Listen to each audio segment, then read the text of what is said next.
give this video a like and subscribe.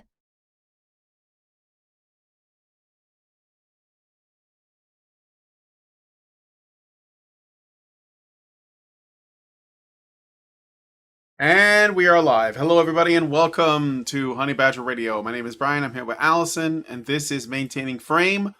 Birthrate low, reject men, embrace welfare, where we are going to be continuing our cave diving expedition into this article about essentially men no longer needed, women most affected, something like that.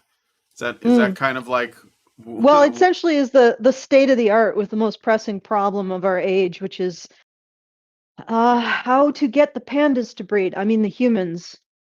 Yeah. Because we're no longer doing that in increasing numbers. And unfortunately for the UN's population projections, essentially the UN's population projections were based on an assumption that societies would get down to like 1.5 births per woman, and then just sort of rebound for no apparent reason. They based it on, I think, Scandinavia had a brief rebound in the early 2010s, and then they looked at that and they said, "Oh, everybody's going to do that." Newsflash, they're not. Scandinavia is now going down again, substantially lower than 1.5, I believe. Or at least it was substantially lower than 1.7, whatever number arbitrary number that they pulled out of their ass and said, no, once we hit there, we're going to rebound back up to 2.1 for sure. Mm-hmm. So all of the projections about birth rate, based on the UN's research, I'm using the term research very loosely, are wrong, because we are not rebounding at 1.7. We are not rebounding at 1.5. We are not rebounding at 1. We are not rebounding at 0.7. And in fact, new projections suggest that once a population gets over or under 1.3, it doesn't come back. So we're all going down to 0. That is, no babies born. And unfortunately, if our societies sort of crater, we'll probably take the Amish with us. Because they still do rely somewhat on modern technology. And also, once the infrastructure breaks, they're going to be dealing with millions of hungry, very uncomfortable humans flooding everywhere. Argentina, they even ate zoo animals when the supply chain broke. So imagine that. When everything isn't working, that last generation of old people waddling into the forest to try to eat animals to keep themselves alive. That's our future. It's going to be horrendous. And we may end up completely denuding parts of what's remaining of our wildlife, of actual animals. Anyway, that's probably what's going to happen to us at some point, if we don't reverse this. So this is the most pressing problem of our age. There's nothing more important than this. And I've said before in the past that the one nation that figures out this problem is going to lead the future. And that is the problem of where will the human babies come from? How to get that happening again? How to get births started again? Okay. So this is a really critical problem. And what we are looking at is the state of the art in terms of thinking about it. And if you haven't been tuning in for our little series on this superlative product of exceptional minds, this is an argument by, I guess you could probably safely assume that they are on the left. And the argument is basically, well, we made men unnecessary by taking the products of their labor and giving it to a government bureaucracy to redistribute to women at the point of a gun. And now that we've done that, let's do it more. Because what that resulted from that was cratering in our birth rates. So surely, if we put more gasoline on the fire, that will put it out. Like this is the level of intellect we're dealing with. This is the level. It is astounding. Actually, Brian, do you want to at some point can we play that video that I sent you? I have it up. You want me to play Oh, it you now? do? Yeah. Sure. Wow, you're starting to like figure out what I'm up to even before I am. Wow. Okay. I just grabbed it because you sent it through, so let me share my screen so you can see it. Yeah. Oh, please don't crash. Please don't Okay. crash. Why Please am? don't crash. Yep. That was a little Something's scary there for a happening. moment. No, You geeked out. Discord. Yeah, I know. Discord was being a dick. Okay. Discord. So go ahead and join All my right. call and I'll share it. And I let me will. I see. will. Yeah, let me make sure that the people watching can hear this. So, All right. I'm gonna join your call. I need to. okay. All right. Let me go. Wait, what the hell is this? No. What is this? What the fuck? Oh God. Chronic illness. You could Well, scroll up, no. It's maybe. okay. I didn't change the video. This What? is the doom There it scrolling. is. There you go. There it There you is. go. No, you see, like literally, I Yeah, just went it's back and okay, whatever. yeah. Something Doesn't else popped matter. up. Doesn't matter. I It's I just working need now. to I just need to check to make sure that the sound is coming out of the right place. So I just need one section here, browser. Okay, let's see if this works. No. Okay, hold on. I'm gonna go back. I saw this clip a long time ago. It's Really? kind of it's an old clip. I saw it a long time ago, but But it sort of um encapsulates everything, especially the. Okay, is yeah. it good? Is it good to go? No, I'm just checking. I just give me a second. I'm sorry. Yeah, it's not Yeah. Sorry, connected to guys. anything. No, it's fine. Let me Huh. see now. I'm 30 All right. years old. Yeah, now it's working. Okay, so I'm gonna Great. lower it a little bit because it's a little bit loud. All right, here we go. I'm 30 years old. Not one of my friends has children. Zero. No one. No one's having kids. Do you know how hard you need to abuse a mammal to make them not have children?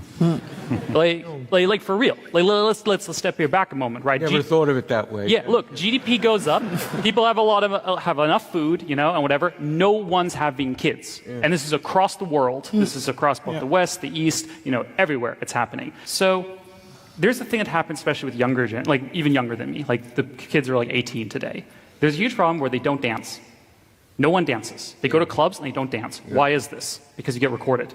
Yeah. If you're an 18-year-old kid, you go to a club, you get recorded. If you approach a girl and you mess it up, you get recorded. Everything is the panopticon now. So if you had to ask me why, my answer is technology. My answer is social media. My answer is AI. My answer is algorithms. Do you know what dating app algorithms do? Do you know how they optimize? They don't optimize you to meet your love of your life. They optimize you to keep coming back to the app. Okay, that was the video. Did you hear it? Did you see it? Yes, Are I you did. muted? Yes. Okay. Yes, I did. I did hear it, and still not ready to name the ideology that explicitly said it was going to destroy pair bonding. Yeah. No. Still not ready to do that. Let's blame technology and apps and algorithms because Yeah. everything was so much better before that. We weren't already like trending in that direction. Exactly. And that's another thing. That's another point that people seem to miss about all of this is that this is not a problem that started with smartphones. It's a problem that started decades before then with the increase in single women. And so this is something that's been building and building and building. And dating apps have just made it worse. And Yeah, I mean, yeah. they only work because they capitalize on like human nature. So if the nature is already there, dating apps are just using that. It's not causing it. It's not creating that problem. So anyway, Exactly. So, yeah, let's yeah. get into the paper. And it's All just right. it's remarkable that we are still not able to name the actual problem. Literally the ideology that says it was going to destroy marriage. Yep. Saw Okay. the family as oppressive. Okay. Our emotions do not work for us, but our genes. Another possibly relevant aspect is that, from the perspective of our genes, pair bonding is not necessarily the best option for reproduction. A benefit of short term mating is that most women can gain access to higher quality genes than through pair bonding with a man of matching mate value. Our This long makes term. no sense. Yeah. This makes no sense because the thing is that it assumes that a man who invests in his offspring is not reproductively fit. And in fact, when you're dealing with a pair bonding species, of course that's part of the reproductive fitness. That's why it was selected for, and that's why it's the predominant trait of human males is to pair bond. Because the investment of paternal investment was critical to the survival of the species. So what these individuals are saying is that a trait that is 100% survival of the fittest for humans, because it's been selected for generation after generation after generation for millions of years, or millions of years now, is somehow irrelevant. We can just breed it out by having all women have sex with high status sociopaths. And incidentally, high status sociopaths are not reproductively fit. They can only exist in a culture where their behavior is normalized and incentivized. And that isn't a culture, that isn't how we evolved.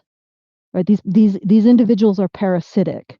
They're parasitic on how we reproduce, and they're parasitic on how we as a species create resources.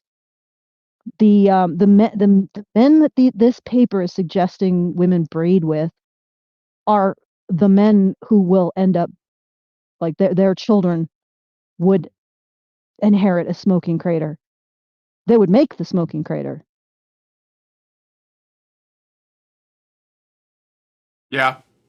Okay, keep going. Also, just also want to point out again, I said this last time, but because it's been a week, it also assumes that women are just entitled to higher quality genes through pair bonding with a man of matching mate value. Like, how do they determine what's a match for a woman when the woman is already under the delusion that she deserves like the top 5%, top 2%, whatever.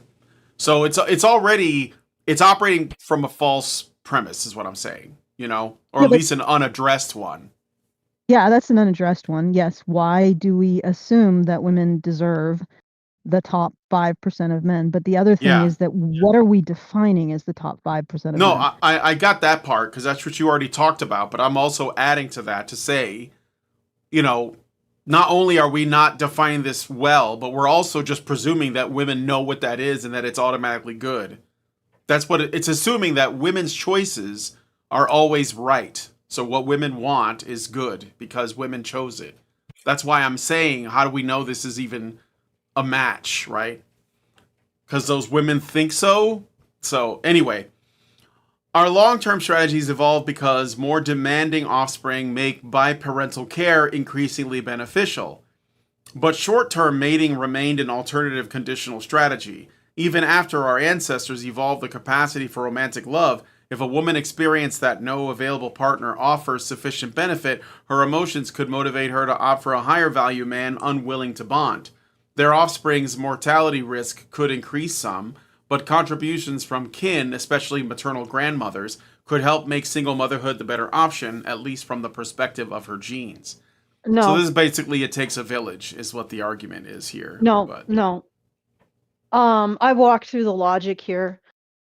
The only way that the grandmother hypothesis works is if a child is already provisioned adequately by the father. Right? So the grandmother only offers a marginal benefit. I'm not saying like it's insignificant, but it's marginal. What that means is it's not essential to the core resources required for offspring survival. What it does, it enables her daughter to reproduce more often. Right? So the whole theory is that women go through menopause in order to increase or to assist their daughters in reproduction.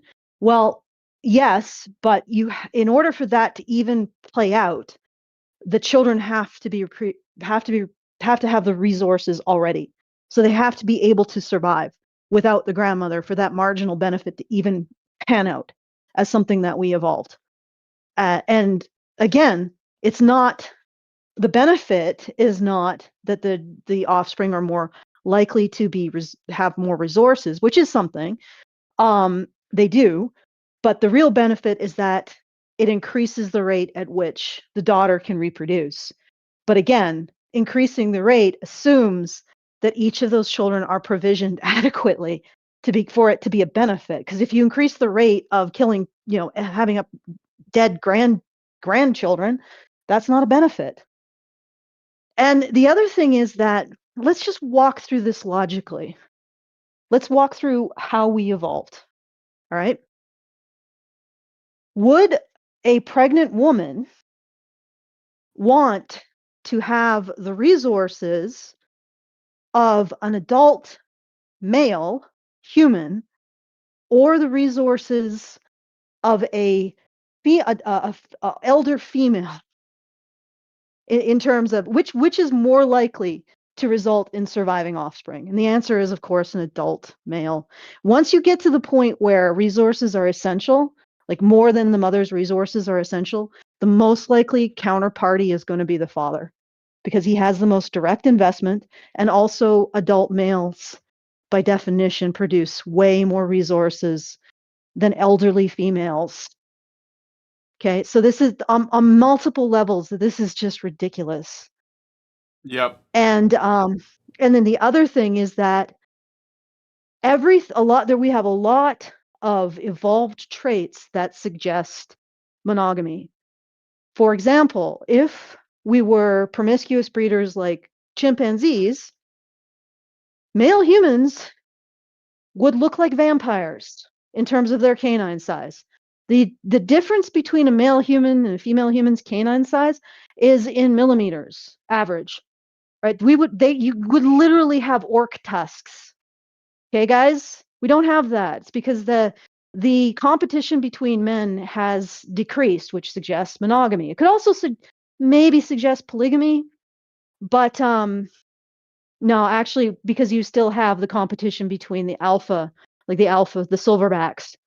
So it suggests monogamy. And this has been a feature of our species for a long time. And then there's also the dimorphism. It's not that big. I mean, yes, men are significantly stronger than women. But in terms of size, again, if it was a polygynous species, you'd be looking at like a 3 times. Like women would be 120 pounds, men would be 360, right? With giant orc tusks. Like we don't look like that. We're not like that. We have a similar dimorphism as wolves. And wolves also show a kind of sex differential in their behavior. So for example, male wolves will specialize in larger prey and territory defense, whereas female wolves specialize in finding the den, rearing very young puppies, and smaller prey that requires more agility. So it's like we are entirely consistent, and there's a lot more I could say. The other big thing, which is probably might be actually unique to humans, is paternal transition. This is something that they've started to look into. They've realized is a thing that happens to male humans during the pregnancy of their mate. They go through a transitional period where their hormones, the testosterone and vasopressin, reduce, and they get more oxytocin and prolactin, both of which sort of facilitate the particular form of parental care that infants require.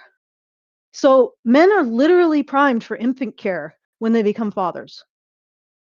So that it's the idea that not only would we create children that can't be provisioned adequately without us, like an adult male involved in the process, but that we would also that nature would, or we would evolve this paternal transition for no reason that actually makes them, like when men go through this, they lose a lot of their fitness. They lose their competitive edge. They lose a certain amount of agility. They become more vulnerable to illnesses. Like Yeah. this is a cost. This is a survival cost that's imposed on men. And there's no reason for us to have evolved it if it wasn't necessary, if paternal care of infants and children wasn't absolutely necessary to our continuation of the species. So this is wrong. And this is actually really disturbing because, again, so I'm just checking on my dog. Again, the idea that the extractive sociopaths on the top of the ladder right now, and they're on the top of the ladder not because they produce anything. That's the problem. These extractive sociopaths that, I don't know, monopolize mating opportunities, they don't make any resources. They don't take care of their kids, and they don't take care of anything else. They just take. They take from women. They take from the industries that they gain control over. And in fact, when you look at the statistics around these individuals, this type of man, when he's in a position of leadership, the industry declines in its productivity. These guys are useless. The only skill that these men have is being able to extract what they want out of people. A society of their spawn is a crater. Is a freaking crater. They need something to extract from. So they are only functional when they have a host to parasitize on. And these are the men we're saying, oh, this is the top 5%. Bullshit, this is the top 5%. I'm sorry, Danny DeVito, who takes care of his kids, is in the top 1% compared to these men. So nobody should be encouraging this behavior in women. And then think about what they're saying with this entire paper. Okay? They're saying that women should be sexually available to these sociopaths who don't invest in anything, who don't provide resources, who don't take care of their kids, right? Who are actually evolutionary, maybe throwbacks, probably duds for our species. That they should be encouraging women to mate with the evolutionary bottom of the barrel, and also that women should just accept this situation, like women will be happy to do this. What is the motive behind this? Because I can tell you, women aren't happy with this situation. They are trying to make these men who will never, like, they are categorically incapable of committing to anything. They're trying to make these men commit. They're never going to do it, and they're not happy. And then they have feminism telling them that their unhappiness with this situation is them not being independent enough, strong and independent enough. Like, what is this paper trying to argue? And then again, all of its interventions aren't going to do a damn thing for the birth rate because they're the same problems that got us in this situation in the first place. All right, I'm done my rant. Okay. Should I keep reading? I got a super Rumble rant. Sure. OIC gives us $2 and says, shout out to Rumble Bros. Shout out to you guys. Okay. All right. So back to this. Their offspring's mortality risk would increase some, but contributions from kin, especially maternal grandmothers, could help make single motherhood the better option, at least from the perspective of her genes. Dawkins. Bullshit. Oh, God. I'm sorry. I know we're just reading this again, and it's pissing me off again. Yeah, no, it's all right. Yeah, ladies, go breed with the bottom of the gene pool. Go breed with the parasites. That will make the world better. Okay. So, Dawkins, 2016, stated a bit hyperbolically that, quote, we are survival machines, robot vehicles blindly programmed to preserve the selfish molecules known as genes, end quote. In other words, our genes have programmed into us emotions that do not work for us but for the genes themselves. A woman with a mate value in the 60th percentile may desperately long for a partner, but if the biochemical algorithm that governs her mating strategies in response to her maternally abundant environment will not release love inducing hormones unless a potential partner scores above the 90th percentile, pair bonding becomes less likely. Similarly, our female ancestors may not intentionally have wanted to become a single mom, yet still have been emotionally motivated to behave in a way that mixed their genes with those of a higher value man. Depending on individual circumstances and the environment's mating morality, such pregnancies could also result in a pair bond, one the man otherwise might have declined. So, I guess we'll keep going. These examples, or those examples. This paper is just really badly written. Yeah. It's just, I'm finding it difficult to parse sometimes. Well, Okay. they're basically. I mean, this last paragraph is basically reiterating other things. First of all, they're treating attraction as purely biological and genetic. So they're like really like, breaking it down into its core components. And they're saying since it is biological, it's impossible to resist. So this is like, actually, it's kind of the reverse of what we're accustomed to, which is, we're accustomed to responding to content that makes the claim that everything is socialized, everything is cultural, and especially when it comes to men and their nature, they don't have a nature. Everything is socialized. But when it comes to this, everything is genetic now. Oh, it's just your genes just doing what they do.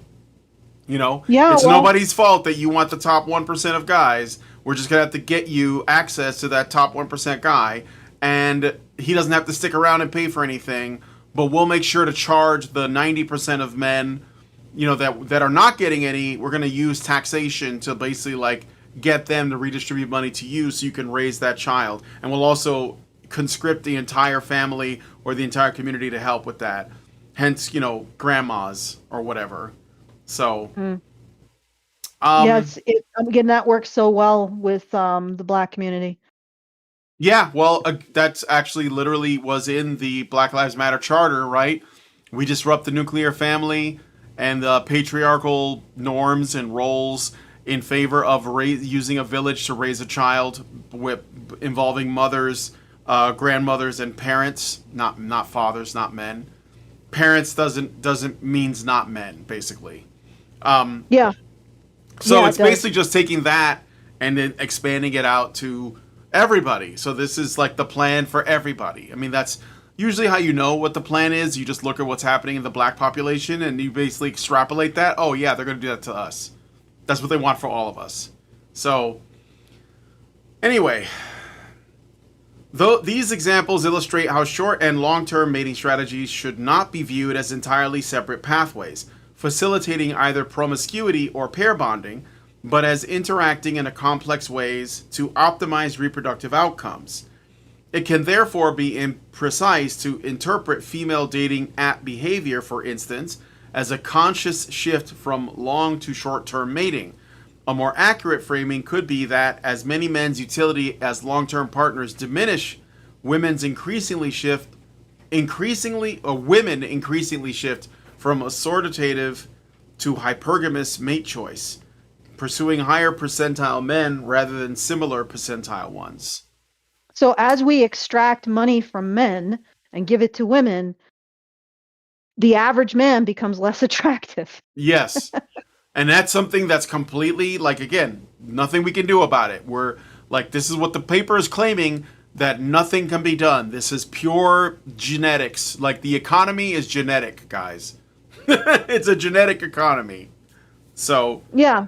And also, we're not going to look at the fact that most social production is harnessing men's desire to take care of their kids. Yes. And now that's gone, and guess what? The societies that are embracing this are seeing lower and lower declines in productivity. I mean, it's across the board. Everybody's dealing with this now. But yeah, like that's essentially what they're saying. So let's do Yeah. more of it. Let's extract more from an increasingly smaller group of motivated men. So the successful single men and the husbands and fathers, let's extract from them, and they're getting smaller and smaller. Right? This is a shrinking pool. Single mothers are a net drain, and you have a ever increasing pool, like a shrinking pool, because there's a lot of single men now who are like, well, I don't even need to get on the treadmill. Why bother? Mm-hmm. Right? Mm-hmm. I can just have a very, very low paid job and just do what I want with my life. I don't have to be stressed about it. Or there's also another school of thought that a guy will work for however long in the highest paid job he can and then just retire. Right? So there's a lot of single men who are just opting out. So what remains are the fewer and fewer and fewer fathers who work in order to support their families. And now they are expected not just to support their families, and there's less and less and less of them, they're expected to support the children of single mothers. But also, actually, single mothers aren't really having children, so that doesn't work either. So we will just create more of the population that produces nothing materially and no children from the population that produces children and material goods. Makes sense. I mean, Yeah. it does make sense until you have there's no population left to extract from. Mm-hmm. Maybe Yeah. you could hit up those sociopaths that are supposedly the top 1% of the human race. Yeah. Okay. It's a death cult, Allison. It's a death cult. I don't know how else to It describe is. it. It's a It is. It is. genocidal death cult. All right, but Well, at least in terms of its behavior, yeah. yeah, for sure.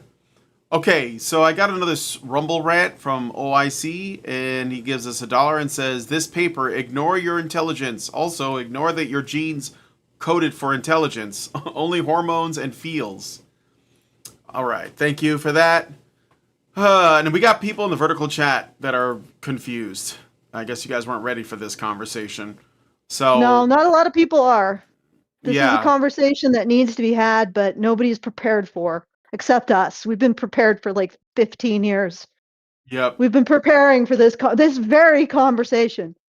We're like the guy who's been working out his pinky finger for 15 years just for the single moment when it'll be useful. Mm-hmm.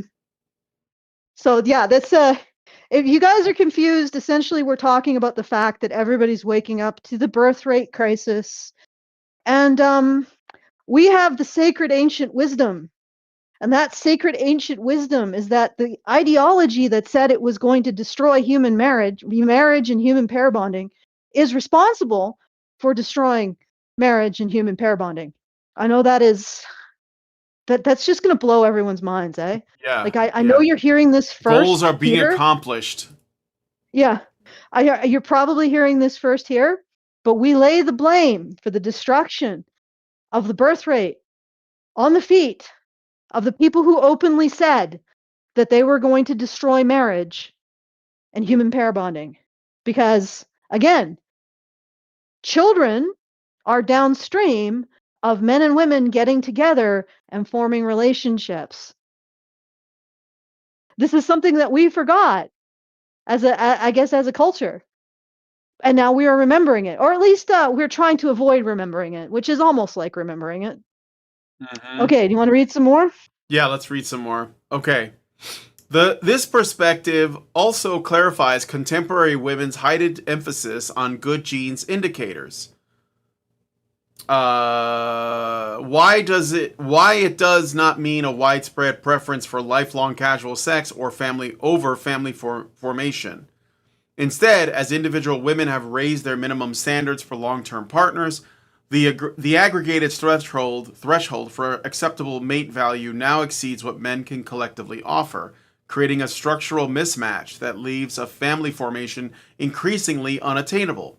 Women's short-term shift is mostly not a promiscuous strategy. Rather, it represents hypergamous filtering, an effort to secure a long-term partner who meets economically independent women's increasingly stringent requirements for genetic and overall mate quality. So again, they're saying this is women's fault, but they're not calling it women's fault. They're saying, well, looks like the guys are not stepping up enough, and now women just want like supermen. And the fact that we've essentially done everything we could to like take value away from men's ability to compete in this market, that's irrelevant. That's just, hey, it's just the way the chips fall, bro. And the other thing too, again, this is still making this claim that somehow women deserve any of this. like it just says they've raised their standards. Well, maybe they shouldn't.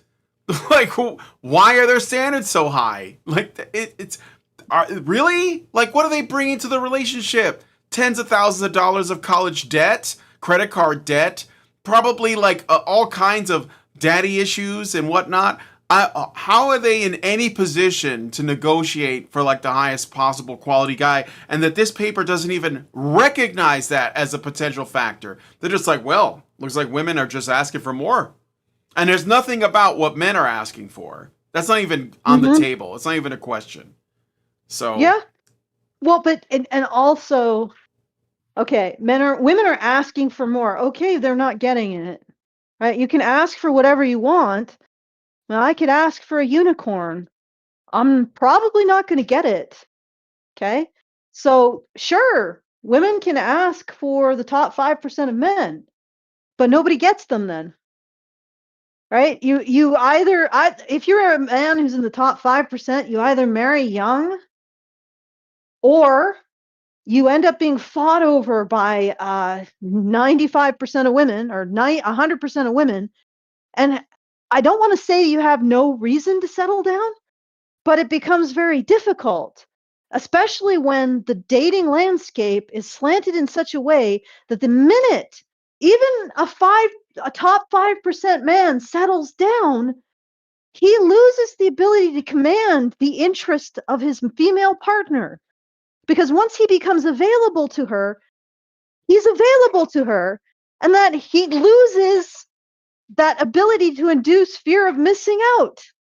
Right? So once he settles with her, her girlfriends are no longer jealous, and there's that no longer that sense of potential loss that she thinks is actually love. So this is the other thing that I've noticed about women. They mistake uncertainty for connection. So once the man settles, let's say he's totally 105 top 5%. He settles for a woman, he immediately drops into the bottom 30 because he's no longer unobtainable. Right? So this entire situation sorts against any kind of stable pair bond formation. So we have not only the problem with the women's expectations are not linear. They're always the top 5%, the top 10%, whatever you want to call it, the top 20%. It's always the top of the population because they want to make their girlfriends jealous, right? And they want that feeling that of uncertainty, which they've mistaken for actual attraction or connection. And once they get it, right? Once the men they get a man like that, the instant he settles for them, that disappears, and he's no longer worth having. So they have a bunch of structural problems. The first is all men can't be in the top 5%. That is a mathematical truth that is inescapable, right? Because as soon as all men get over the bar of whatever the top 5% represents, women will then choose the top 5% of the new population of men. So when they say that men, what did they say? That men, as individual women have raised their minimum standards for long-term partners, the aggregated threshold for acceptable mate value now exceeds what men can collectively offer, creating a structural mismatch that leaves family formation increasingly unattainable. Yeah, okay. So if men go up over that bar, the bar raises because it's always the top whatever percent.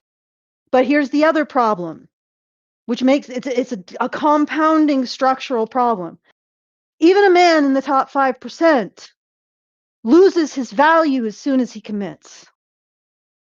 Right? So it's always the top 5% of men, and even a man in the top 5% isn't in the top 5% as soon as he commits.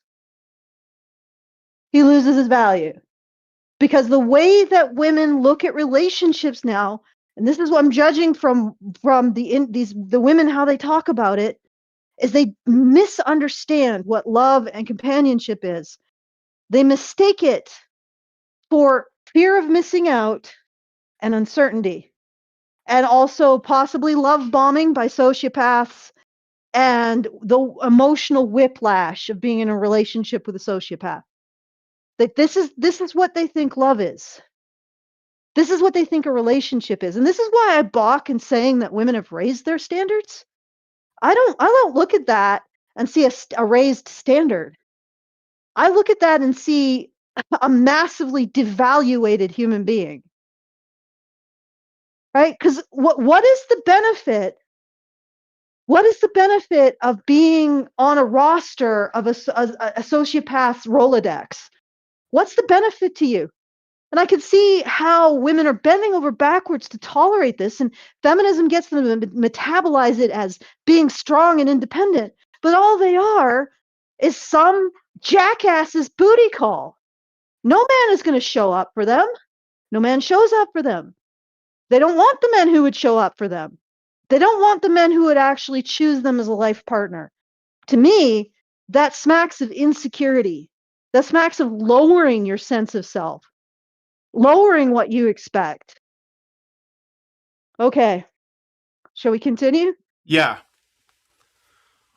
All right. This perspective also clarifies contemporary women's heightened emphasis on good genes indicators. Oh, I already read that part, didn't I? Yeah. Similarly, in our pre-contraceptive pill past, women's sex with higher value men was often best understood as a high-risk long-term strategy. If pregnancy led to pair bonding, that was the optimal outcome. But even if the woman was left to care for the child with only kin support, that could still be conditionally adaptive.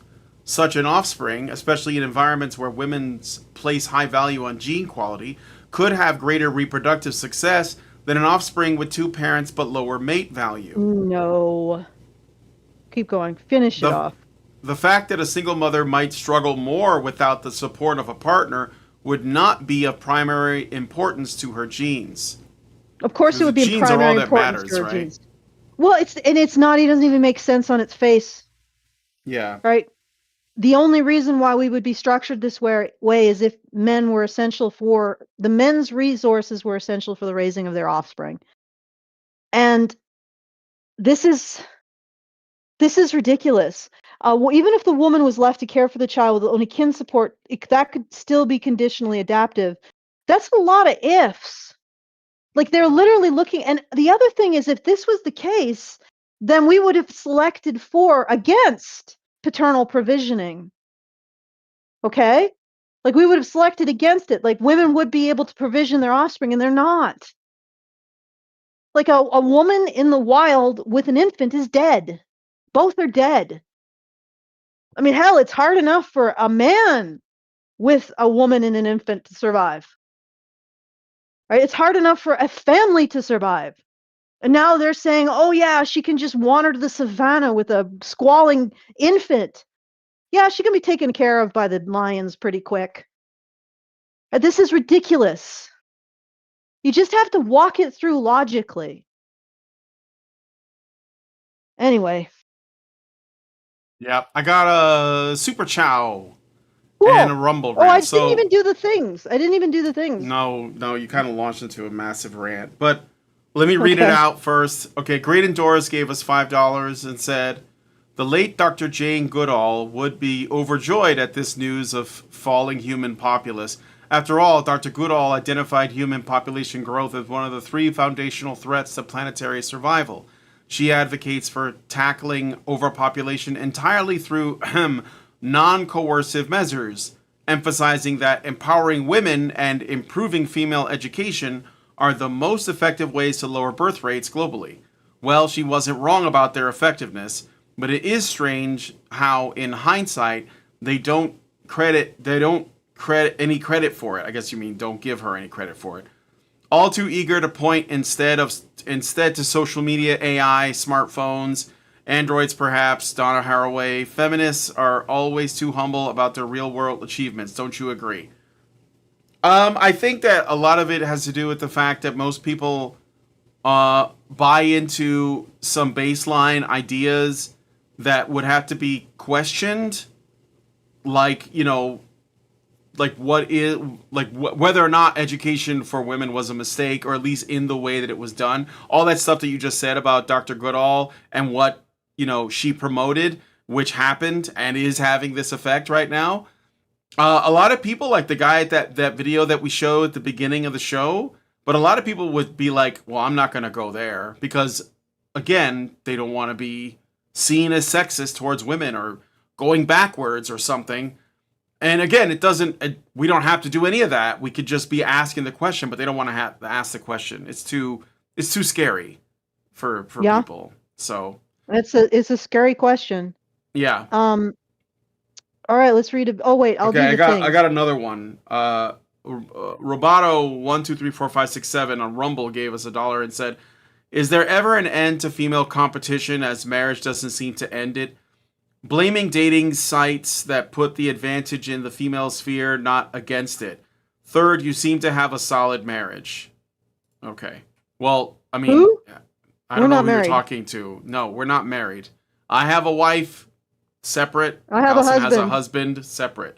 Separate. We are married to different people. Yes. We just worked together for a long time.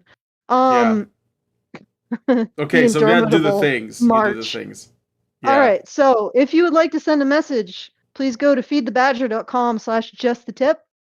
That's feedthebadger.com/justthetip. Very best way for you to send us a message and send us a tip with that message, because we get the full benefit of the funds of that you send, and you get the benefit of sending your comment through YouTube, not through YouTube's comment minefield to be blown up at will. All right, so once again, that's feedthebadger.com/justthetip. If you want to support the show, that's feedthebadger.com/support. It's not up yet. I'm still working through the bugs of the new plugin. But when it's up, there should be some new options. For example, you can do reoccurring support, which would be very helpful. We can talk about that later. But anyway, feedthebadger.com/support is where it will be. And finally, badgernation.online, if you want to see more about my analysis of the things that we talk about. I have various frameworks that I analyze things through. This one is the bullshit framework that we're applying to this. But yeah, so badgernation.online. And it's also some community stuff.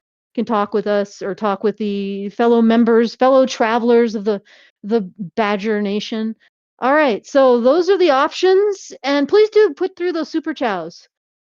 I like the super chows. Yeah. They're my favorite option. Okay. Let's read some more. Of course, genes do not perform agentic calculations. We must not take Dawkins's metaphor literally. Ball 2023. Yet the gene's eye view helps explain why our evolved mating emotions often fail to align with the outcomes we consciously desire. This tension is captured in folk wisdom as, quote, "You don't get to choose who you fall in love with," end quote. Or as Emily Dickinson put it, quote, "The heart wants what it wants," end quote. Just out of curiosity, is this like the natural consequence of sort of like buying into the gynocentric romantic model or romantic model of chivalry? Because that whole idea, the heart wants what it wants, that kind of thing, I wonder if that is in post-chivalry. Because in the old days, and when I say the old days, I mean like centuries before, we didn't pair bond because out of like I guess something involving luxury. We did it out of necessity, and people learned to love each other. Like they grew to love each other, and not to say they didn't at first, but it was more often than not, it was a matter of proximity. I lived in the village, and I work on the farm, and the daughter of the blacksmith, our families are close. I'm gonna marry her, and that was it. It wasn't like, well, am I rizzing her up correctly? Do I get her thinking about me like in the middle of the night or whatever? It wasn't like that. I think that's a modern invention.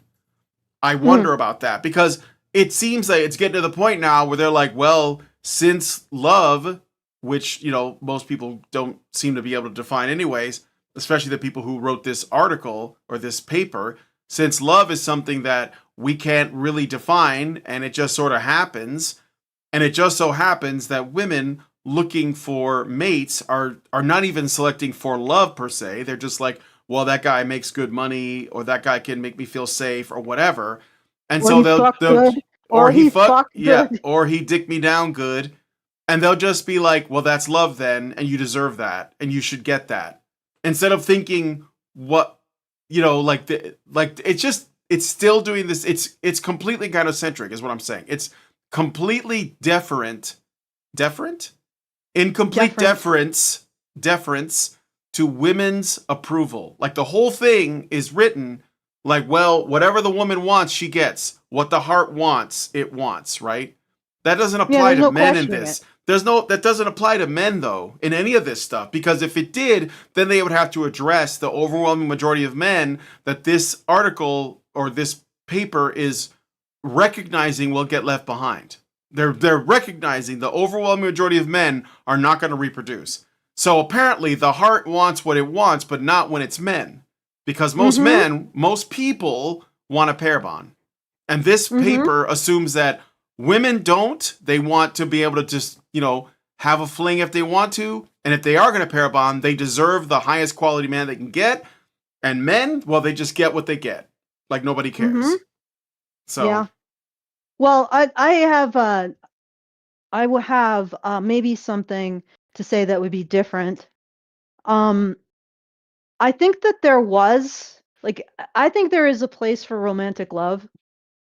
However, the kind that I'm talking about is more like the way that Christians arranged their courtship. And it wasn't a situation where it's just a mating market free for all. Right? The family was involved, but the ultimate decision was the two people who were, because that's the way the church saw the relationship. It was not produced by the marriage. It was consecrated or recognized by the marriage. And it had to be a situation where the two people consented to it. So, I mean, okay, so I don't know if we necessarily have to get rid of that idea or even Christian courtship, because that's really what the argument is, that no, we can't. We have to go back to cousin marriage, and everything is arranged by families and lineage and that kind of thing. And I'm not sure we want to necessarily go back to that, because that comes with some traveling baggage that I'm not sure we want, because generally those societies tend to be very tribal. They tend not to have this kind of advanced infrastructure and stuff like that. So, if at all possible, it'd be nice to just find a nice medium between, and I don't even know if it's romantic love. Does Manifestel represent romantic love? Does it represent a relationship in which two people care for each other and, just stay together to deal with the travails of life, right? Because there's a difference between what's happening now and a relationship. For example, you're in a village or a small town, a medieval town. Two people, you meet, you have your courtship. It is sort of the structure of it is arranged by your families. You end up getting married, and that is a love-based marriage, and it starts with love, but it doesn't start with sex. And you don't get to freaking leave your relationship, right? You get your chance, you solidify your chance, and that's it. There you go. Right? That's a lot different than what we're seeing with the dating marriage, the dating situation now. And love doesn't even seem to come into it with a lot of these women. It's entirely transactional. And that's a big problem with it. Like, if you're going to say we should go back to relationships, marriages being entirely transactional, well, we're there. Marriages today are entirely transactional in many cases. You think any man marrying Manifestella is going to get a romance? And there's all, like, women are exactly like that right now. They are approaching relationships entirely transactionally. They are not approaching them in terms of any kind of love. So we're there. We're maximally there with the transactional thing.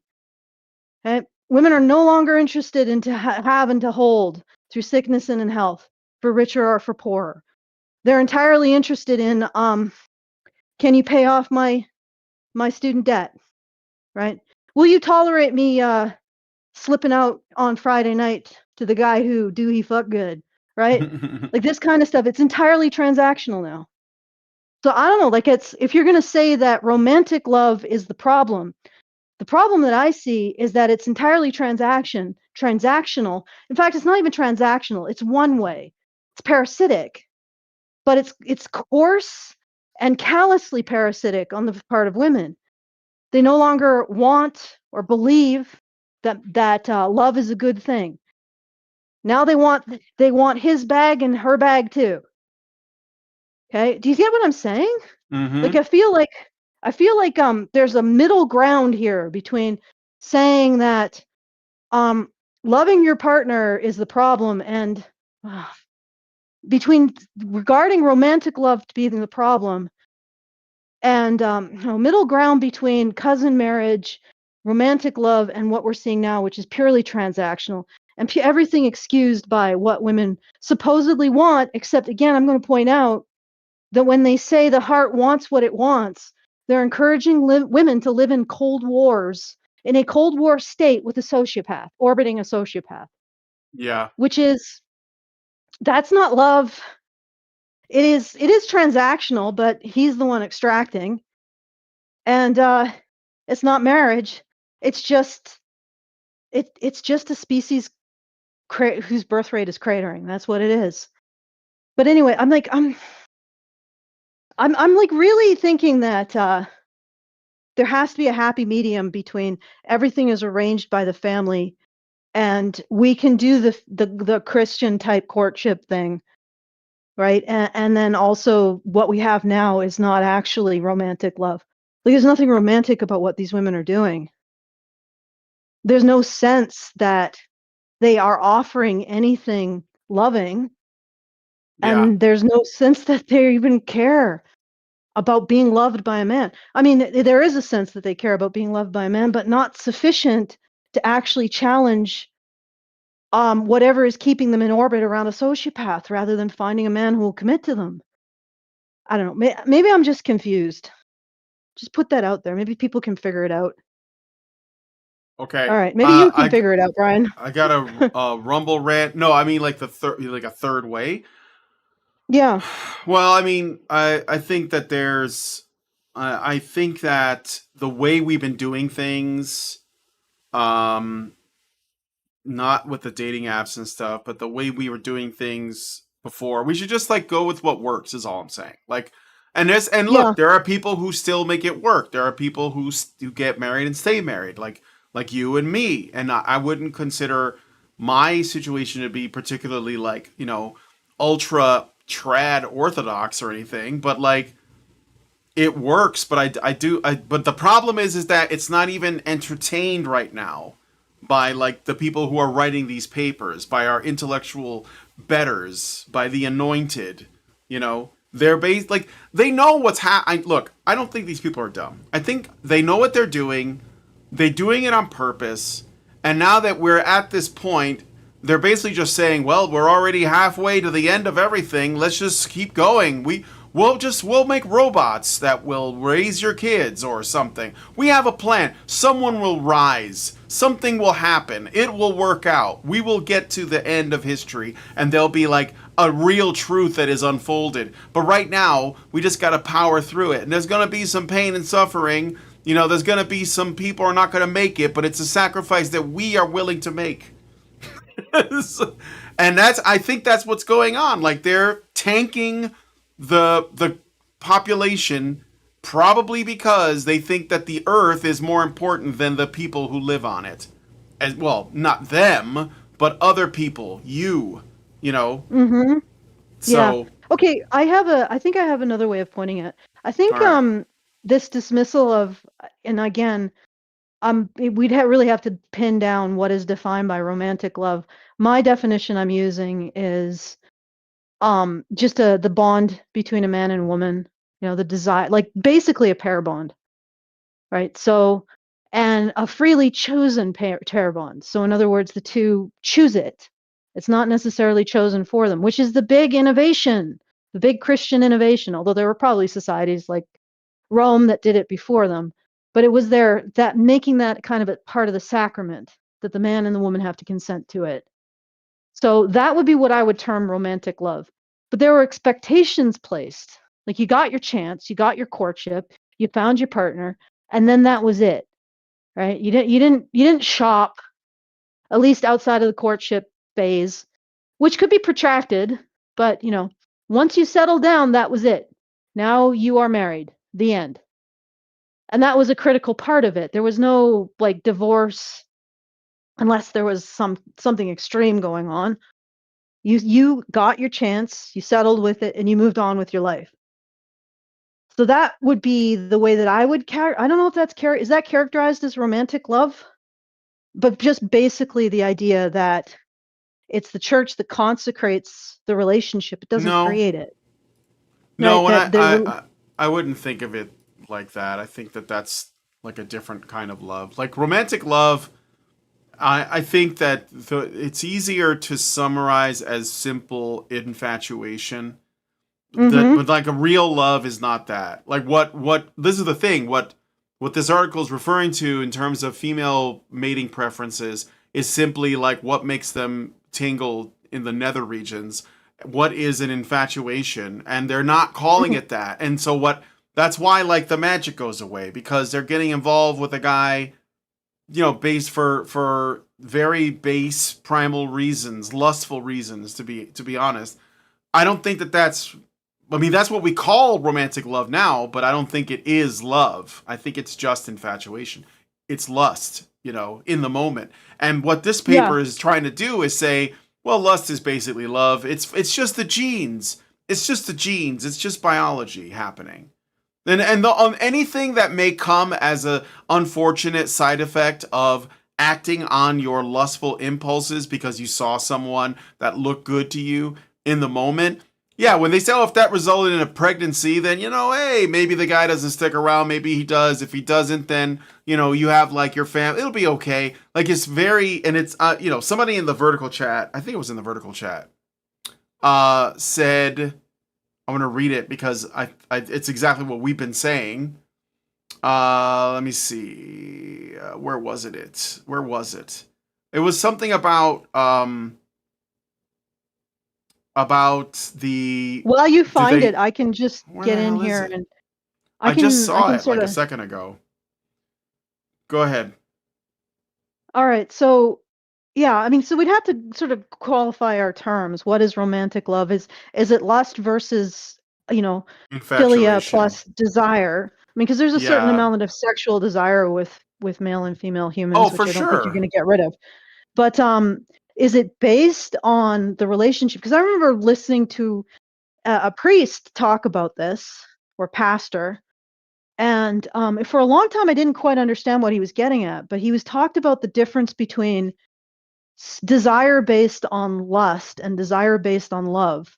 So there's desire based on lust, which is about the physical features, the technique, the FOMO, the novelty. And it's really about using your partner as a source of sexual pleasure. And then there's desire based on the relationship itself. So it comes out of your affection and your loyalty and your sense of shared purpose with your partner, right? So there's like this separation between using a sexual partner as a sexual convenience versus the desire coming out of a relationship. And this guy talked about, how when people just lead with sex, they're leading with using the person as a sexual, like a sex toy. Like they just become about how they can extract sexual pleasure out of the person. Whereas if you go through this process of this courtship, you're actually creating the relationship, you're deepening the relationship, and then the passion comes out of your connection with another person on a level, on an emotional level, on a spiritual level, on a level of shared purpose. And he was talking about all of this. And when I was listening to it, I was trying to sort of understand it, because it took me a while to really differentiate between sharing an intimacy with another person and using another person as a sexual convenience, right? Uh-huh. And I think that's what's different, right? So with the Christian courtship, and I'm going to use that because that's the model, right?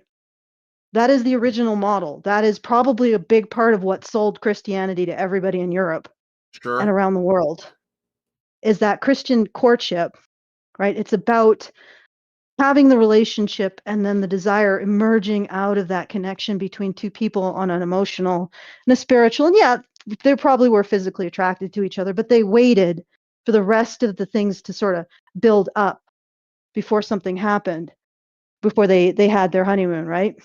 So they Mm-hmm. gave it time for it to mature into something. And that whole thing, is not about what this person is talking when she says the heart knows what it knows. No, it doesn't, right? You're talking about lust, like you were saying, Brian. You're not talking about love. And the thing is that, how did that become synonymous with romantic love, or whatever you want to call the Christian courtship model, right? So allowing the relationship to deepen on multiple dimensions before you introduce the sexual element. Because this isn't what that is. What we're doing now in our society is not that. It's like the exact opposite of that. And so how can you call both of those things romantic love? Or what do we refer to these things as? I don't know. Anyway. All right. Yeah, I got a bunch of super chats and stuff, so I'm gonna read them. Well, Rumble rants mostly. Okay. Mm-hmm. NobaFan21 gave $1 and said, "For some reason, I doubt the article acknowledges the women that gradually fall in love with a man despite initially being repulsed by him." Well, it has no interest in those women, and I don't even think those women are actually initially repulsed. They were probably just uncertain. They didn't feel safe around him. That's usually what it starts off as. But okay. Roboto gives another $1 and says, "When did marriage stop being transactional? Has marriage ever been not transactional? This seems like a setup to a skit with no punchline." Do you want to answer that, Allison? Allison, are you there? Did you mute yourself? Did you drop out? Yes, I reverse muted, damn it. I Okay. wanted to get in on this. Of course I do. And I think it actually clarifies what I was getting at. When you have that kind of, do we want to call it romantic love? Godly love? What do you call that? Spiritual It's love? not. It's if it's like a love or between. It's not romantic. It's it's deeper than that. That's all I can say for now. It's deeper than that. I think Okay, so romantic it's kind of love is like a love. It's not even love. It's an infatuation that is you're responding to someone who is essentially performing gestures. The romantic model is men do things like put their jackets on the puddle and they bring flowers and they get down on one knee, and those things, those gestures are gestures of romantic love. The woman doesn't really have anything to do except accept or reject, and that's that model that we have all in sort of like adapted to right now, or just sort of like considered But we normal. don't But understand where that a comes from. marriage, Yeah. yeah, but a marriage, like when you get into a relationship with someone, and you're married, whether that's in a church or not, that's not the same kind of love, because obviously, if you're with someone a while, the man's gonna stop getting you chocolates every Valentine's Day and like buy you stuff, because now you're building a life together. Now you're committing to something. You're raising children, so it's not gonna be romantic in that sense. That's why I'm saying I know what you mean by I think what you're trying to say when you're talking about romantic love and you want to keep it is this the commitment part of it is like there is obviously going to be a physical attraction that's necessary. There's going to be sexual attraction. There's going to be, but there's also like a commitment. There's like a partnership. There's an investment. You are now you are in the church. You both become one flesh. Because you are basically joined together. You are part of a clan. The clan is you and your wife, and maybe your pets and your children and your extended family. So that's the purpose of those things, but those are not necessarily romantic. So I think that when people think of romance, especially today, they think of those gestures, and everybody internalizes it. Like, it's not just like leftists that claim to hate that stuff, but because they don't actually. Feminist women want that too. They just want to feel like they're in control, so they like create all this other stuff, their rhetoric. And of course we know the tradcons do it, but like that none of this is, it's kind of artificial. It's superficial, because again, if you lived in even like, you don't have to go back in time. You can just live in a rural part of America. If you live in rural America and you're like on a farm, and maybe you're not using the internet all the time, you're probably going to meet someone in your vicinity, in your proximity, that shares, your customs, your culture, your language. And by that I mean not just English, but like, if you're from the South, for example, you probably have a certain way of speaking, and you go to the same places. You go, and so when you get married to someone like that, there's a recognition that this isn't about like, oh, he puts butterflies in my stomach or whatever. You know what it is? It's a gynocentric courtship versus more of an arduous courtship. Yeah. If that makes sense. Like, yeah, that makes sense. The way that courtship is arranged in, I don't even want to say more traditional societies, because to be frank, the Christian courtship is actually something that's quite new. But the way that they arrange is quite arduous. Like it's an extended amount of time. You have to avoid certain behaviors for someone who you are developing a deeper sexual attraction to. So it's a shared hardship in a way. It's not the man giving a whole bunch of stuff to the woman. It's a shared hardship. It's more like I said, an arduous courtship versus gynocentric courtship. And you getting through it is like the first thing that you do as partners. And you have to get through the necessity of patience and discipline, right? You have to get through the social expectations. So you're starting the relationship with a shared project, which is the courtship. And I guess you're right. That probably isn't necessarily romantic. Although, ironically, a lot of romance novels, like the best-selling romance novels, share that model. I know that this sounds strange, but they share the model of the arduous courtship.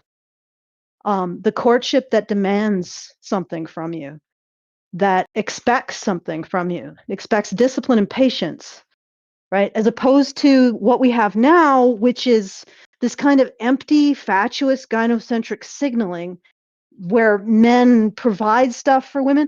And I wanted to say something about chivalry. I think we've forgotten why that exists. Chivalry is like a ritualized set of gestures that sort of evoke the fact that in many ways women move through the world under the protection of men. Yes. I mean, it doesn't seem like it in this world, but once you go to a situation where the environment isn't calibrated to women, it's actually more calibrated to what the environment actually is, then you realize that women do move under the protection of men. Like, so I'll use an example. Well, they still do. Yeah, for sure. Yeah. Go ahead. Yeah, it's just invisible invisible to them because it's police, firefighters. We've made it so safe that they take it for granted. We've given them everything they wanted. It's power steering. It's toilets, public toilets, right? It's air conditioning. All of these things allow women to move through the environment comfortably in a way that has never been in the past. But the example I want to use, I know this is going to go in a weird direction, is actually naval warships.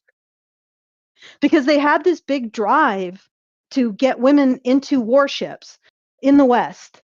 This isn't just the US, it's across the West. There was this big drive to go from to get women on warships. It started actually years and years ago in like the 80s. And they got it up to 9%. And then in about 2008, they wanted to increase it to 25%. They got it up to about 20%, 18, 21. And what ended up happening, and I think I've talked about this before, is they quadrupled the pregnancy rate. And I think one of the reasons why is because it's returning men and women to that kind of primal situation where the environment can't be navigated. Like a woman can't navigate the environment without a man on a naval warship because it's Yeah. made for men. And a lot of the activities on a naval warship, a woman isn't actually capable of doing for herself, right? So one of the I was talking to Teal Deer about this, and they changed their physical standards from like a bunch of CrossFit stuff to Yeah. actually being able to heave like 50 pounds in different ways, and that is actually a strength that really separates men and women, because it's one thing to just move something on one axis with yourself braced and in the correct position and using all of the, it's another thing to lift things on weird angles and Yeah. with the floor moving, that's something that women really struggle with. So every woman who's aboard a naval warship has to make peace with the fact that she's navigating the environment because men are helping her. And that is more like the primal situation. And I think that's contributing to the high rate of pregnancy, because it's returning us, it's return to monkey kind of thing. It's return to patriarchy. And that's, I think, what courtship is supposed to emulate. But it becomes this kind of hollow thing, because it feels like service when it's not necessary, if that makes sense. Right? Yeah. It feels like you're a servant rather than a necessary component of a woman being able to navigate her environment. Like there's a difference there. One is a Yeah. bit more submission, and the other is a bit more submission on the part of a woman versus service on the part of a man, even though it's both, really.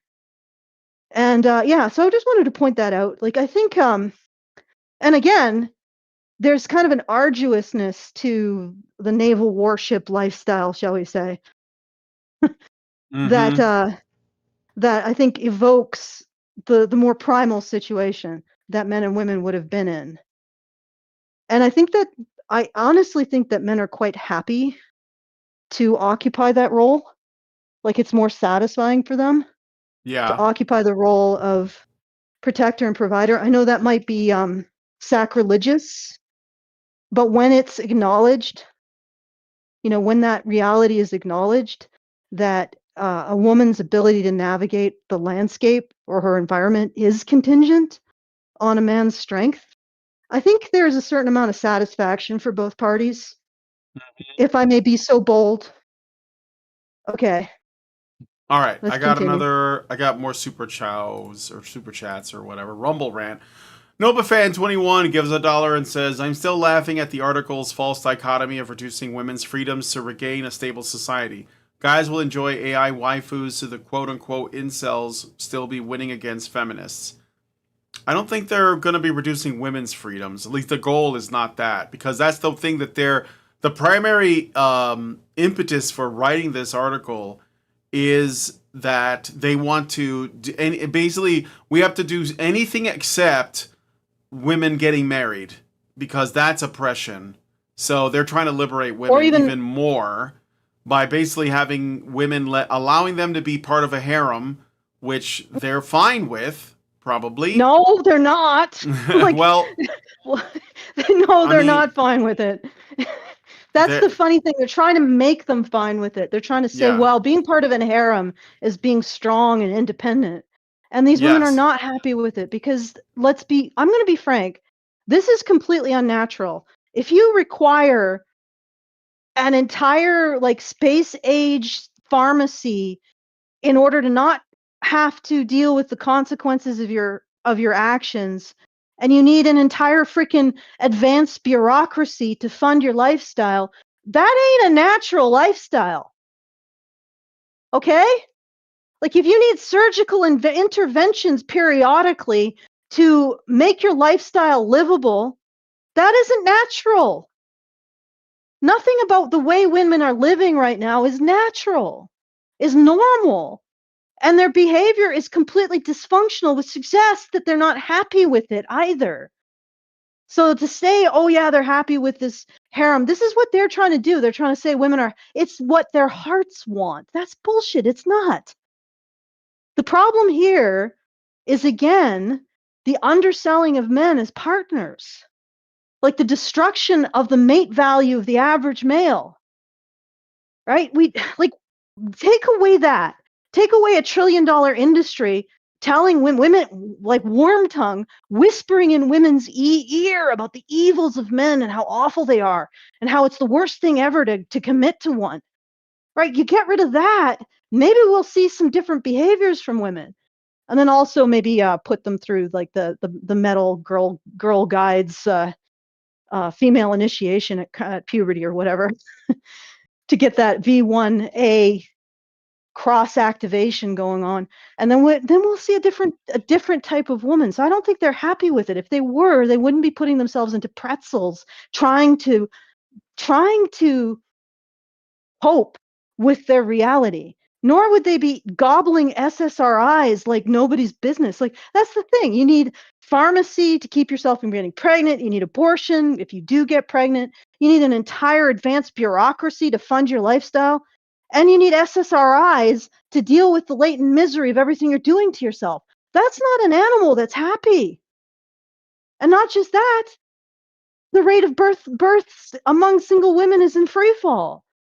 So it's not even like they're having children, right? So this is an unhappy animal, an extremely unhappy animal. And if you judge by birth rates, the happiest female animal in the West is apparently a technician on a naval warship pregnant with a midshipman's child. That's the happiest animal on the planet in the West now. Female animal. Like that's just bizarre. But it is actually predictable because you got everything going. You got a situation where the men are actually the situation leans towards how men signal their fitness. The situation leans towards that V1A cross activation in women. It leans against the meat market signaling, right? Everything. It's like they've recreated the primordial pair bonding pressure cooker in a naval warship. I'm not sure if that's what they intended, but that's what they've done. And it works. Like literally, if we imported that into civilian life, we would have a baby boom bigger than the 50s. We would not be having a problem right now. We'd be having like something like 4 or 5 children per woman. The Navy, the U.S. or the Western Navy, not just the U.S. Navy, but just generally, the Navy in Western countries has solved the birth rate crisis. There you go. They've solved it. I don't know if we're ready to adopt their solution, but they have solved it. But anyway, but that is not like, this is not a happy animal, right? If you need advanced pharmaceuticals to even get through the day, you're not a happy animal. These women are not happy. They are not happy. And the other thing I wanted to point out is that maybe actually, if we look back at how Christians do and how they structured their societies in the past, this actually, I think, there's 2 options here, right? You have more of the cousin marriage, more like the Southeast Asian kind of style, where almost everybody gets married, or even like the Mediterranean. Basically, it's there's two different like social styles going on. You have Northern Europeans and everybody else. And Yeah. everybody else sort of did the cousin marriage thing, the lineage, the arranged marriage, not so important that the two parties consent to it. And they had near universal marriage, but within marriages, the birth rate was rather low. So 90% of people would get married, but they would be having far fewer children, like 3 or 4. Whereas in Europe, less people got married overall. And also there was a whole bunch of institutions that made singledom not that painful, right? So with Northern Europeans, you could be monks, nuns. You could just pursue your own thing. It wasn't as maybe socially suicide to just be single. But at the same time, the people who did get married had a lot of children. Like they're pushing up 6, 8 children. So that's why they kept the same level of population growth as like the other countries. But again, it was that companionate marriage, and I wonder if that whole suite. So you have a situation where you have lots of fraternal organizations, you have religious orders, you have guilds. So men who don't get married actually have a place in the community, right? So they're not shunted off to nowheresville. And then you also have this more companionate, arduous courtship model, which means the people who go through it are very, very much motivated to be husband and wife. I don't know how to say that politely. And they're producing a lot of children. And it's a system that works, but it also, and again, also the women who are single, because if you have single men, you have single women. They can be nuns and spinsters and contribute to the producing of their, the raising of their sisters' children. Sure. If that is not also a way of managing, they call them undesirable men, but it seems like it makes more men desirable when you produce this kind of, when you focus on this kind of companionate relationship. A man who commits to you becomes more important. That makes sense, and becomes more godly, becomes more a part of what you want in your life as a woman. Does that make sense? Like, Yeah. it Yeah. sells it more, Mm-hmm. right? You want a husband, you want to, be the church and he can be Christ, that kind of thing. Well, That sells the whole concept. when you're getting married, you're not just two people. You're also part of a wider community. So that's like you're working to improve the lives of not just the person you're marrying, not just the children you might have, not just whatever land you're going to live on, but also all the people that you are connected through. So, I mean, that's what I think all of it's really about. So, and of course, they want to remove the family and just skip ahead to the community part. But I think you need to follow the steps. You have to like go through a certain pathway so that you can have functional people. Because when you have broken families, you have broken communities, which we can look at like observably around us at parts of the country that have broken families and therefore broken communities where no one talks to anybody. There's high crime. There's no trust because the foundation was destroyed. So like you can't build anything on nothing. Anyway. Yeah. Well, okay, to just extend, because I'm going to take what you said and just finish my thought. We'll take this for as long as it needs, Brian. Don't worry about that. All However right. long it takes to get through this article, because I think it's really critical, because they just come up with constant stream of bullshit. But to take what you said and sort of include it in what I said, when they gave this ability, like this choice, right, this companionate relationship, this Christian companionate relationship, which was the revolution, and they gave men and women the choice, they didn't just like create a situation where men and women who didn't pair up were abandoned. Do you see what I'm saying? Yeah. right? So it became more of a communal thing, right? It's not something where somebody who doesn't get a marriage has absolutely nothing in their life. They still do. They're still expected to be, in the case of women, they're expected to be taken care of by family. In the case of men, they have all of the other what we called the old boys network, which we don't have either now because feminism destroyed that.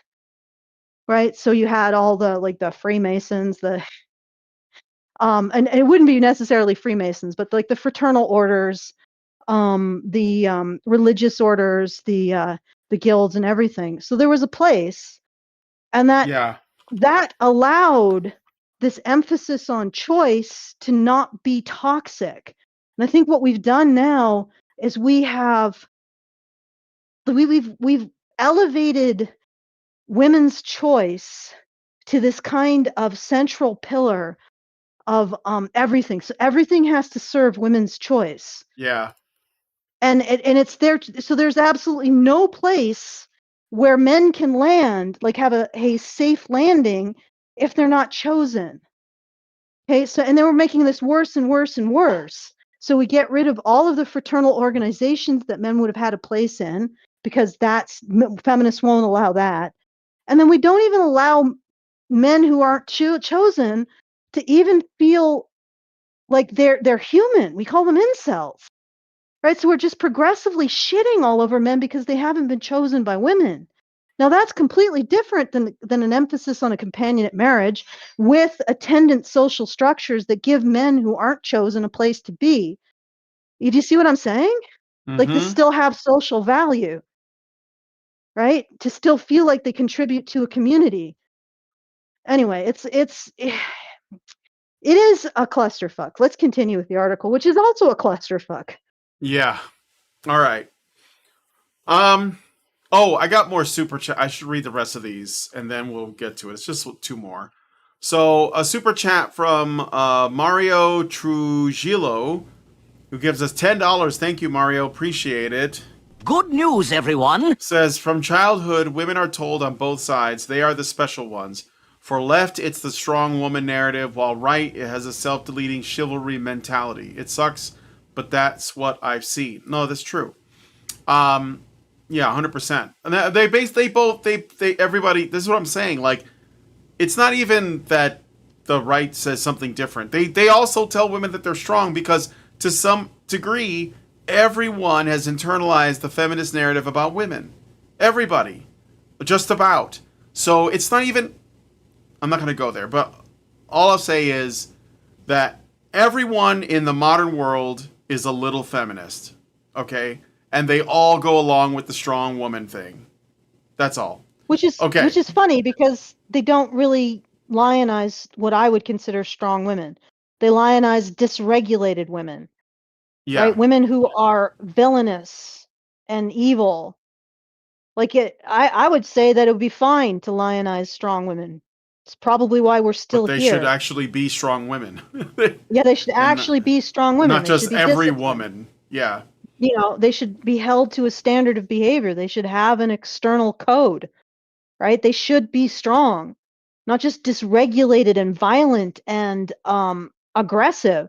Like they mistake strong for capable of harm, and that's not good. Like feminists mistake strong for capable of harm, and that's fundamentally, I think that's a real bad place to go, right? And I think we should want strong women.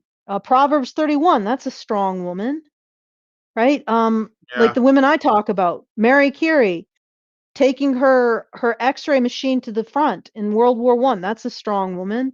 The women who were part of the settling the West, there you go, right? These are women who served their families and codes of honor and expectation beyond themselves. That's something worthy of respect, not what feminists put forward as respect. And then the other thing is that the real problem with feminism is, again, its condemnation of men. It says that heterosexuality is the source of, or the site of, women's oppression, that men use rape and beatings to uphold patriarchy. This is sourced directly from feminism. These are foundational pillars of feminism. I don't care if you're like a copy shop feminist who thinks that feminism is just, I don't know, being able to have a credit card, which women have always had, or have your own house, which women have also always had. Like this is what feminism says it's Yeah. responsible for, and it's not. And it says it's responsible for that so it can sell the awful stuff that it says. The awful stuff it says about men. And even that, it's like, no, women have credit cards and houses because men built those things. And whenever those things hmm became, viable, they were offered to women. It's not because of feminism. Feminism just takes credit for that and then sells you on a horrible story about men. Anyway, I just wanted to point that out, and let's keep going. All right, and then I got let's see, another Rumble rant from Roboto. He says it would seem that what needs to return is courtship and ritual, not more church regulations. How did the courtship ritual become standard in the first place? I mean, like, you could say that church regulations could include like courtship rituals as well as other like coming of age things. I think Mm-hmm. that in ancient times, people did do that. When I say, I don't think church regulations what we're talking about because they don't make rules per se, but they do, let's say, sanctify marriage, and this is actually something that Paul has talked about too.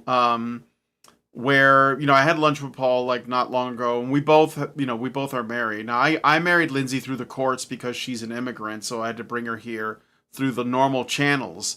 But we were talking about how there you should not there you don't have to get the government involved in marriage at all.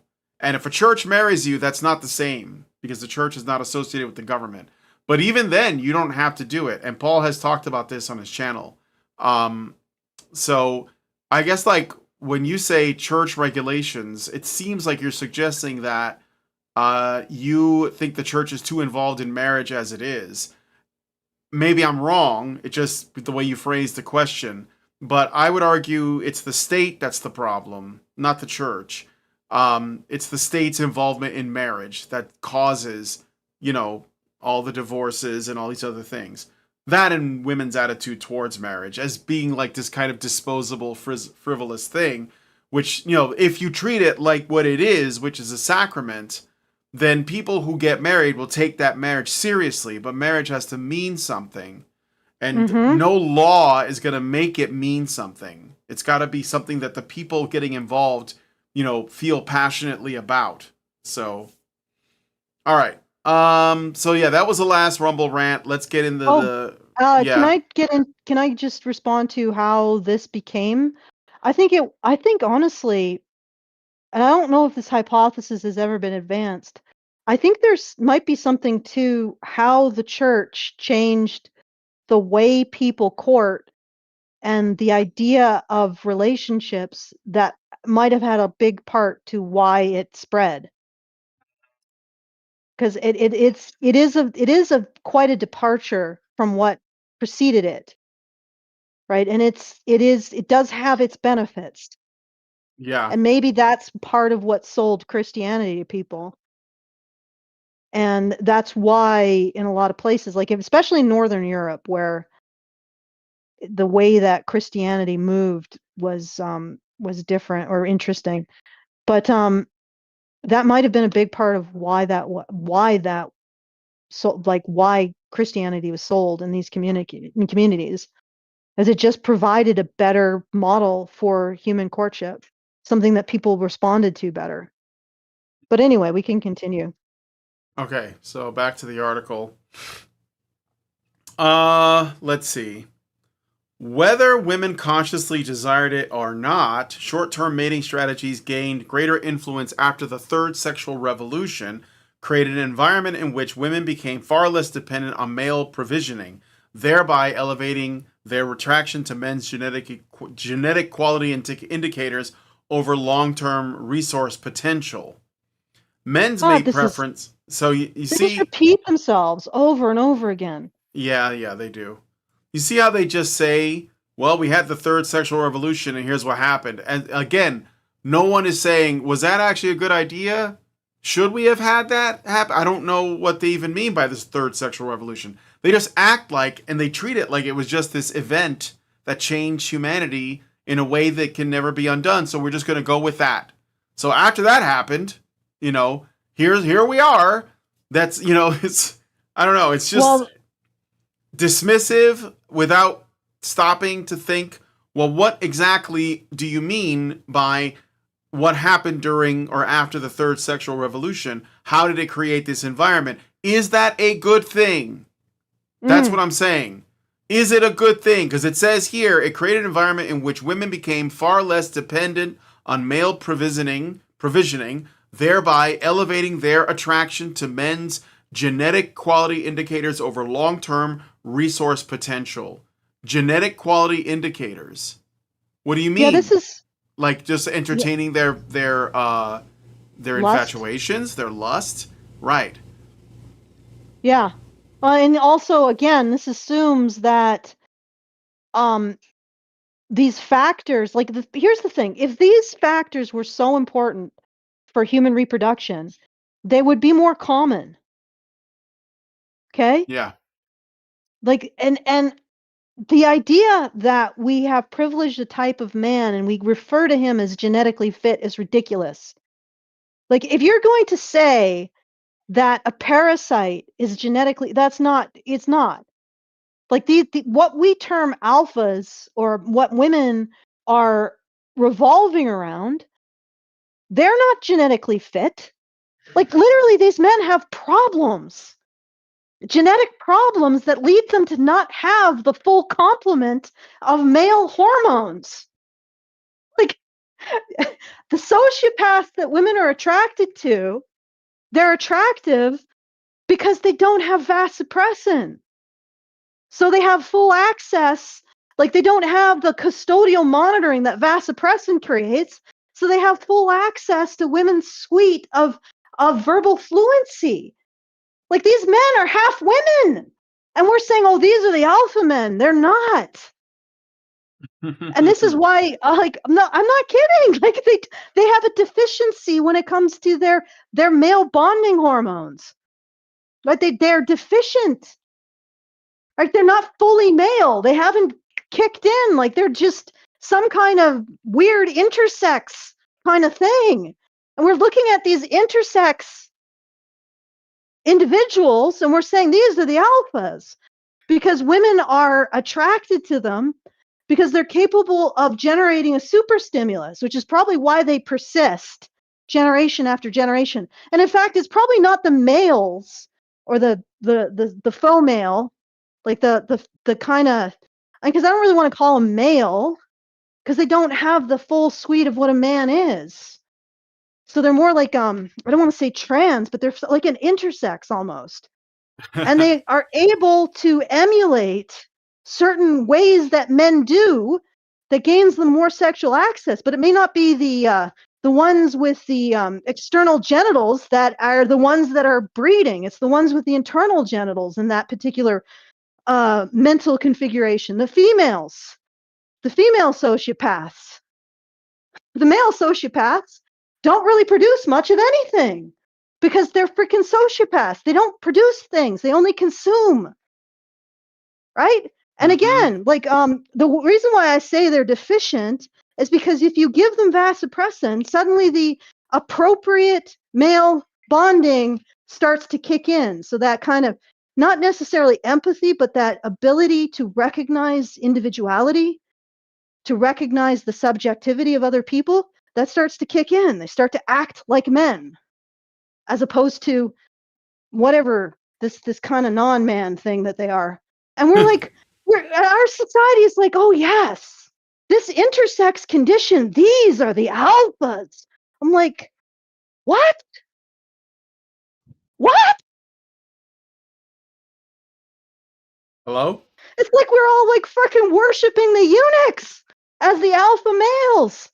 I'm like, how did we get here? We took a very, very sudden left turn somewhere here. We're no longer in Albuquerque. Somewhere else.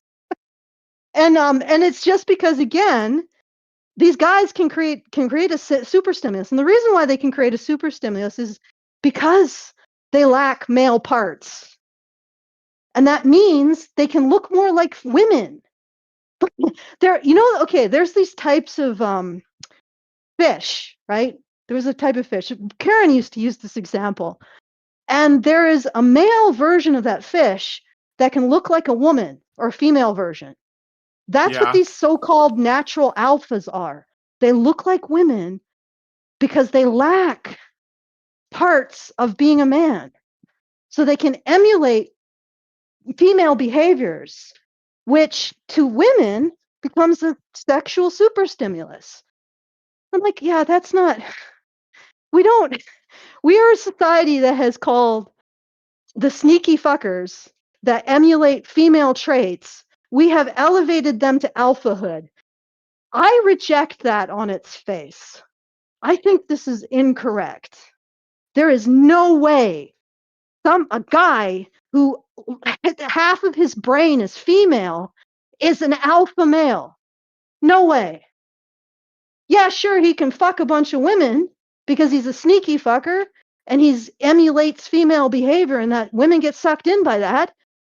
There is no way I'm going to concede that is the top of the freaking hierarchy for men. The most reproductively fit man. That guy is not the most reproductively fit. If he was, he would be the majority. The most reproductively fit men are ones with functional vasopressin, who are capable of forming coalitional bonds with other men, who are capable of pair bonding with a woman, who are capable of raising their children. Those are the functional men. Those are the top men. And because we are in a completely artificial situation where women no longer have to consider the long-term effects of their sexual choices, they're now going after the feminized sneaky fuckers and lifting them up as the prize man. Does he fuck good? Right? Okay. Good Lord. But again, that's not even female choice. That's female choice in an advanced bureaucracy that can underwrite her decisions about her life by scalping from men, right? Scalping taxes from men. An advanced medical system that can prevent her from living out the consequences of her sexual choices, and not just pregnancy, but also STDs. And again, going back to the advanced pharmaceutical industry, can also medicate the misery that going against her nature is inculcating in her. So it's like you're taking the most extreme, unnatural version of female life cycle and saying their decisions about what men should be are good. No! No! They're not even choosing men! Yep. I wonder if these guys smell different. That's why they're so repulsive to me. Oh, anyway. All right. Getting a little short on time here. We got like 10 minutes, but I'll read some more. Men's mate preferences shifted somewhat as well, but there is scant evidence that male mating psychology underwent a comparably consequential transformation in response to these environmental changes. Their main challenge has always been to gain access to female sexuality, which continues to pose essentially the same formidable barrier for most men today as it did throughout hominin history. Huh, what changed? Men haven't changed, is what you're saying. Men have not changed. Women's shift from long to short-term tactics, noted Penke et al., are much more dependent on ecological factors than what is the case for men, as only the highest value men can expect to succeed with short-term strategies. The key environmental cues are those that indicate the current relative importance of biparental care compared to good genes for reproductive success. How women use and process such environmental cues in order to reach adaptive mating tactic decisions is largely unknown and, as such, remains an interesting area for future research. Interesting area. Okay. All right, let me finish this. This is a hypothesis. I think this last paragraph will do it. Thus, we hypothesize that our era's increasing singledom primarily stems from women's greater emphasis on short-term mate preferences due to novel environmental factors that disfavor biparental care for reproductive success. So they're just saying the environmental factors have done this, and women are wise to it and they're catching on to it. And men, they haven't caught up with this reality yet. So they're using environmentalism to make the argument. Okay?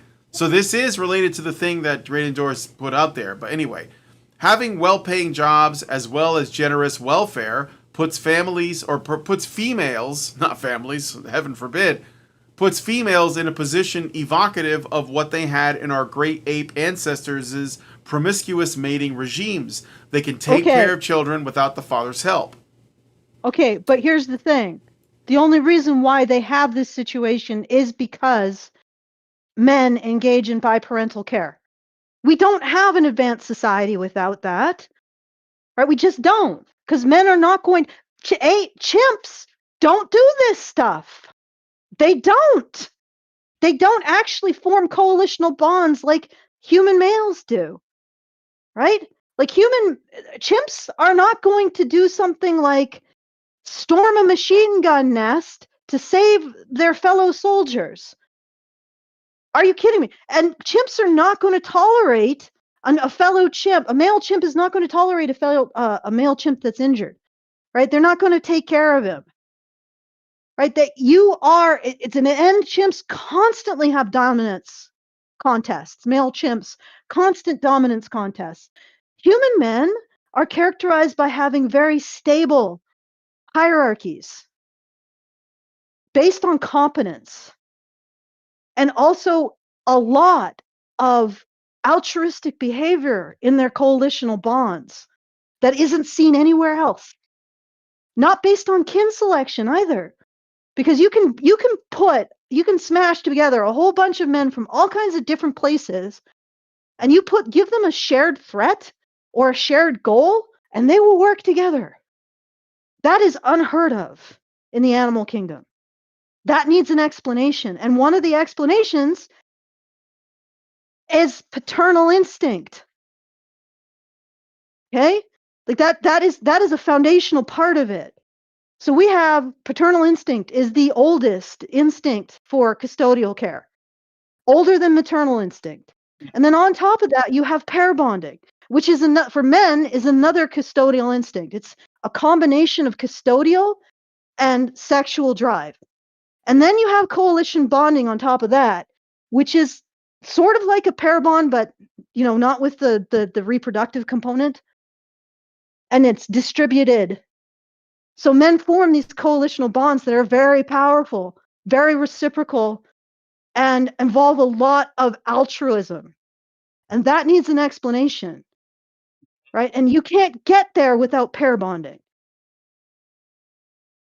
And you can't get to pair bonding without paternal investment, right? So it's all stacked. It is a stacked skill tree. And men have it all.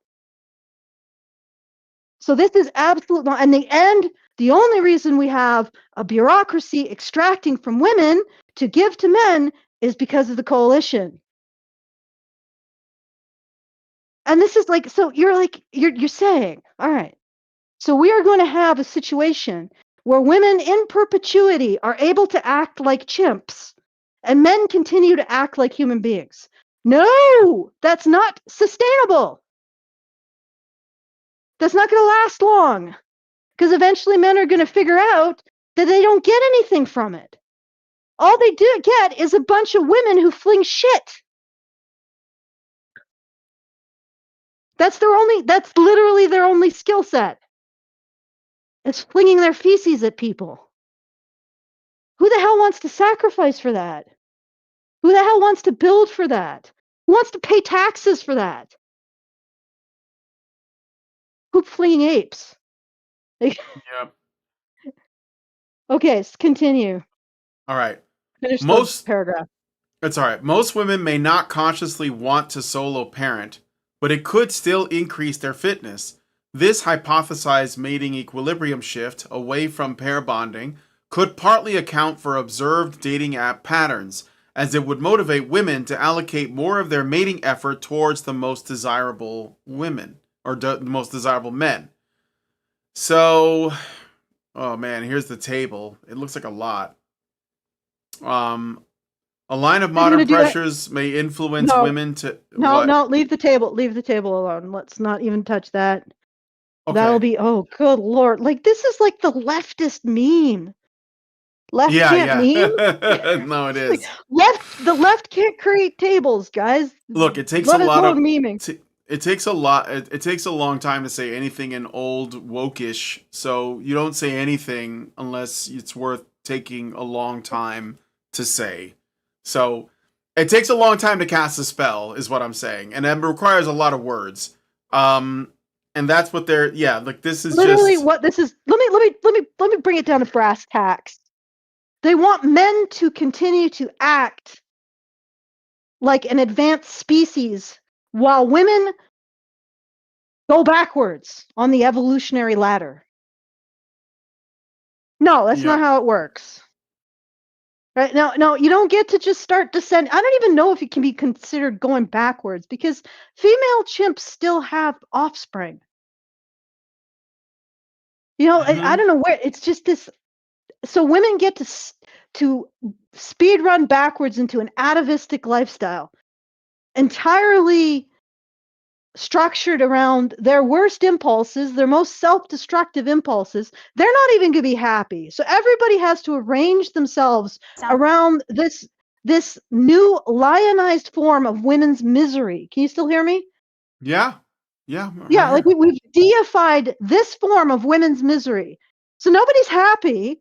Men aren't happy, women aren't happy, but we're just all in this project of destroying the human species, just destroying the birth rate, just destroying pair bonding and the birth rate. We're just all part of it. Everybody's miserable. Nobody's happy. And we're all just not going to have children. Right? And it is in order to lionize this particular form of women's misery.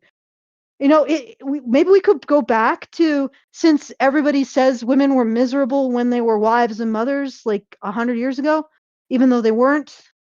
Why don't we lionize that form of misery? At least it was functional. Why do we have to lionize this form of misery?